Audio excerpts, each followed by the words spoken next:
Damos la bienvenida al sociólogo Marcos Salamea, profesor de la Universidad de Cuenca, sociólogo Salamea. Muy buenos días. ¿Cómo se perfila este panorama electoral? 17 candidatos precalificados por el Consejo Nacional Electoral. Algunos de ellos tendrán todavía que pasar algún filtro, por lo que la cifra podría variar, pero sin duda se va a romper el récord de cantidad de opciones para una elección presidencial en esta última etapa democrática de Ecuador. Quisiéramos conocer sus perspectivas. Buenos días, Gustavo. Un saludo cordial a usted, a Rosana. Bueno, realmente, pues, como usted señaló, se está rompiendo un récord histórico en la vida política electoral del país. Nunca han habido, pues, tantos candidatos presidenciales. Y como usted también señala, pues es muy probable de que a lo mejor sean 1 o 2 binomios descalificados. De todas maneras estaríamos hablando pues de que no menos de 15 binomios presidenciales participarán en la ley electoral de febrero de 2021. Y una primera lectura que yo doy a esta situación es de que este excesivo número de candidatos no es precisamente el síntoma o la expresión de una gran democracia en el Ecuador, todo lo contrario. Más bien, digamos, paradójicamente, cuando la política está totalmente descalificada, ha perdido legitimidad, más del 90% de ecuatorianos y ecuatorianas no creen en la política, pues vemos más bien una explosión, un apogeo inusitado en el número de candidatos presidenciales. Y esto es la expresión más bien de una descomposición de la política en el Ecuador, una degradación de la vida política. Porque si la política efectivamente no estuviera degradada, la política sería una actividad orientada fundamentalmente en la búsqueda de proyectos ideológicos, de planes de gobierno, de proyectos políticos. Pero fundamentalmente la política no está orientada en base a principios ideológicos. Si así fuera, pues no deberíamos tener más de 3 o quizás 5 candidaturas. Por ejemplo, podemos hablar de una tendencia de derecha, una de centro, otra de izquierda, y para establecer matices, quizás una de centro derecha, otra de centro izquierda. Es decir, no debería haber más de 5 candidaturas si hablamos de tendencias ideológicas. Lastimosamente en el Ecuador no existen propiamente partidos políticos, sino lo que yo he calificado como clubes electorales. Y por eso tenemos una fiebre de candidaturas. Y fundamentalmente la política está basada en un comportamiento que es propio de la cultura política ecuatoriana, donde el figurismo, el personalismo, el oportunismo son quizás características propias, connaturales del quehacer político de los políticos en el Ecuador, y eso hace que también se busque quizás esterilidad, inflar un poco el ego, planteando la posibilidad de que incluso puedan enriquecer su hoja de vida siendo candidatos presidenciales. Las encuestas empiezan para mí ya se ha tomado más deportivamente el asunto. Las encuestas empiezan ya a fluir, sociólogo Salamea. Refirámonos a la última de Informe Confidencial, que habla de que el binomio de Unión por la Esperanza tendría 17% de aceptación en Quito, 15% en Guayaquil, Guillermo Lasso 17% en Quito, 17% en Guayaquil, Yacu Pérez 14% en Quito, 10% en Guayaquil. ¿Qué le dicen estas cifras? Bueno, estas cifras que son para el momento, fundamentalmente lo que están indicando es de que hay 3 candidaturas que en el proceso político electoral a venir van a irse sin duda consolidando. En el caso, digamos, de Guillermo Lasso, pues que representa una tendencia de la derecha tradicional y cuyo proyecto apunta básicamente a profundizar y afianzar el modelo económico neoliberal. Y yo quiero aquí recordar de que en el Ecuador el neoliberalismo ha sido un proyecto inacabado. Todavía faltan tareas para cumplir fielmente el neoliberalismo en el Ecuador, entre otras, por ejemplo, la privatización, la flexibilización laboral, una mayor reducción del Estado. Y a eso apuntaría precisamente la candidatura de Guillermo Lasso, que además se ha consolidado y fortalecido con el apoyo del Partido Social Cristiano y la renuncia de este partido a tener una candidata propia como fue Cristina Reyes. Incluso diría yo, las renuncias a ser candidatos presidenciales de Álvaro Noboa y de Otton Sonnenhorder también han contribuido a fortalecer esta candidatura de derecha. Y no me sorprende pues que en este momento pues en las encuestas asome Lasso prácticamente en algunas de ellas incluso en primer lugar de las preferencias político-electorales. Luego tenemos una tendencia de centro que también aspira a afianzarse un poco más porque cuenta con la ventaja de tener una votación cautiva. Me refiero a la candidatura del correísta Andrés Arauz. Habrá que ver más adelante, pues ya en la dinámica mismo del proceso electoral, de la campaña política, cuánto va a afectarle la ausencia de Correa como candidato a vicepresidente de la República. De todas maneras, me parece de que la candidatura de Arauz va a canalizar esa votación cautiva del correísmo que sin duda llega entre un 20 y un 25%. Sin embargo, el mayor problema para Arauz será si es que entra finalmente la segunda vuelta, la poca probabilidad que tendría en ganar en una segunda vuelta, porque no va a poder sumar una votación, digamos, mayor, porque el anticorreísmo es fuerte en el país. Y finalmente tenemos una candidatura que responde, digamos, a un sector de centro-izquierda. Yo no hablo propiamente de izquierda porque no hay condiciones histórico-políticas en el país para tener un proyecto político ideológico de izquierda que significaría un cambio radical de estructuras en el Ecuador. Sin embargo, la posibilidad de realizar un proyecto reformista, un proyecto de modificaciones y reformas económicas y sociales al modelo de sistema capitalista que tenemos en el Ecuador es posiblemente la proyección programática que va a tener Yacu Pérez. Y en este andarivel, pues Pérez me parece que es una candidatura que puede ir indudablemente creciendo más adelante. Todo también va a depender de si es que en las próximas semanas, en los próximos días, logran restaurar la unidad de su frente interno, esta especie de distancia entre el frente político del movimiento indígena, que es Pachacutic, y su frente social, que sería la CONAIE. No hemos oído todavía un pronunciamiento claro, definitivo de Jaime Vargas y Leonidas Issa a favor de apoyar activamente la candidatura de Yacu Pérez. Incluso habrá que ver cómo ha afectado la negativa de Pachacutic para recoger la petición realizada en los últimos días de que Jaime Vargas sea candidato a primer asambleísta nacional. Entiendo que Pachacutic negó esta posibilidad y por lo tanto, pues eso podría eventualmente, pues en ciertas bases de la CONAIE, sobre todo de la Sierra, a lo mejor minar un poco el apoyo electoral. De todas maneras, la segunda vuelta electoral va a definirse pues entre estas candidaturas, ¿no? Las tres principales que aquí hemos anotado. En el resto de candidaturas podríamos decir que quizás podrán tener un poco consolidada la votación en los primeros, entre los últimos lugares, diríamos así.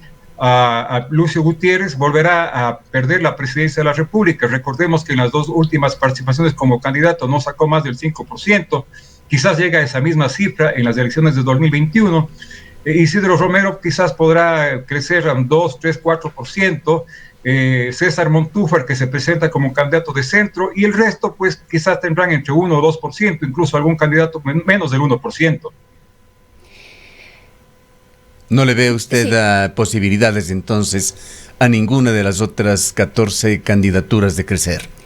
Y quizás, Marco, sería importante en esta amplia lectura que hizo usted una reflexión respecto de algo que venimos escuchando cada vez con más intensidad de un importante porcentaje de la población, de que eso de ser de izquierdas, de ser de derecha, a estas alturas de la política ya no cuenta, que hay que ser prácticos y llevar adelante un gobierno técnico que le permita al país salir adelante.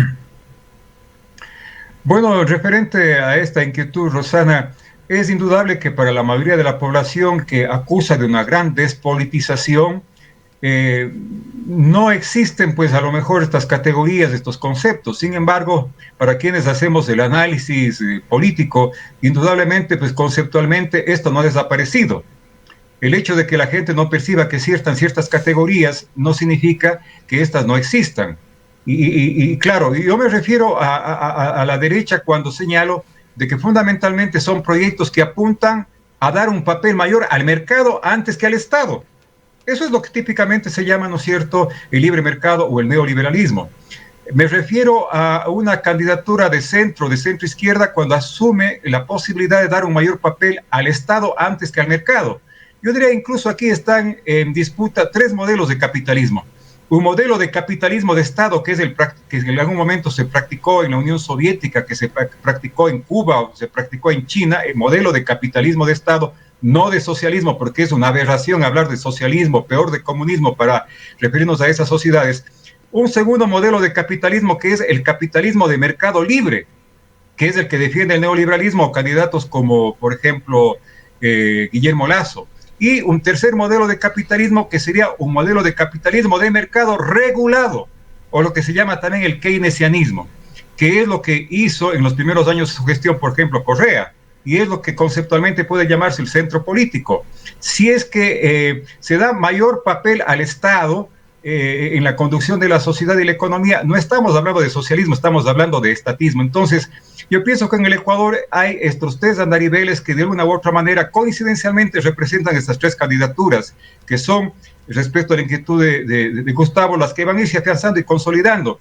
Y la definición finalmente de la gente va a ser la de un voto pragmático, siempre ha sido así, el no desperdiciar el voto y tratar de definir la adhesión a los candidatos o a las candidaturas que presentan mayor fuerza y opciones de llegar al poder. Es muy temprano, sociólogo Zalamea, para visualizar qué pueda suceder con respecto a los candidatos a la Asamblea Nacional por esta provincia. Bueno, sin duda. Sin embargo, si uno revisa el comportamiento político electoral de la población para la elección de asambleístas o de candidatos a asambleístas, ¿no es cierto?, el apoyo a estos, uno puede decir que en general quienes han sido candidatos a legisladores, llámense diputados en gran momento de la historia democrática después del 79, o llámense como ahora asambleístas, de una u otra manera, las mayores posibilidades de llegar a ser electos como legisladores son aquellas candidaturas que están representando en la ley electoral a los candidatos presidenciales más fuertes. Es decir, en este caso yo diría directa y concretamente, quienes pondrán asambleístas serán los candidatos de las tres candidaturas más fuertes de la provincia de la Azuay. Habría que ver cuánto pone el uno o el otro, dependiendo, ¿no es cierto?, cuál va a ocupar el primero, el segundo y el tercer lugar en la provincia de la Azuay. Pero en todo caso podríamos decir de que el grueso de la representación parlamentaria en el Azuay sin duda será distribuida entre las candidaturas a asambleístas que responden a los candidatos Lazo, Yacu Pérez y Andrés Arauz.